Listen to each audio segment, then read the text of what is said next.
La nicotine est une substance dont le nom rappelle celui de Jean Nicot, l'ambassadeur français qui, vers 1560, a envoyé à la reine Catherine de Médicis, depuis Lisbonne, des graines d'une plante originaire du Brésil, le pétain ou tabac.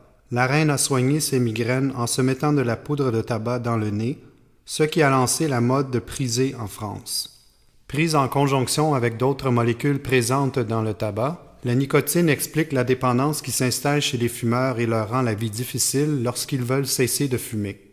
À l'âge de 40 ans, en 1610, Champlain a épousé une fillette de presque 12 ans, Hélène Boulay.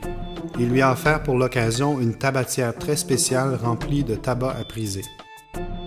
Au lieu de lui donner quelque oiseau encagé ou peau fraîchement tannée, j'apporte à l'héritière, dans l'espoir de lui plaire. J'apporte à l'héritière un cadeau exemplaire, trésor d'apothicaire. Le bon tabac râpé qui nous fait éternuer, sert à évacuer les pires céphalées. Le bon tabac râpé, sitôt pris par le nez, aux têtes affligées redonne la santé.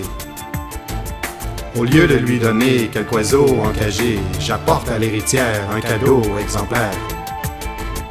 Brisé par les narines, le pétain élimine la douleur assassine qui troue les fonds trop lourds. Pour chasser la migraine, sa poudre est souveraine, puissante médecine dans un gant de velours.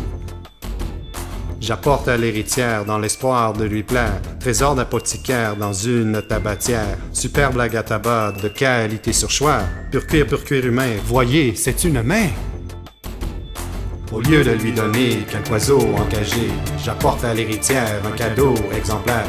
Au lieu de lui donner quelque oiseau encagé, j'apporte à l'héritière un cadeau exemplaire.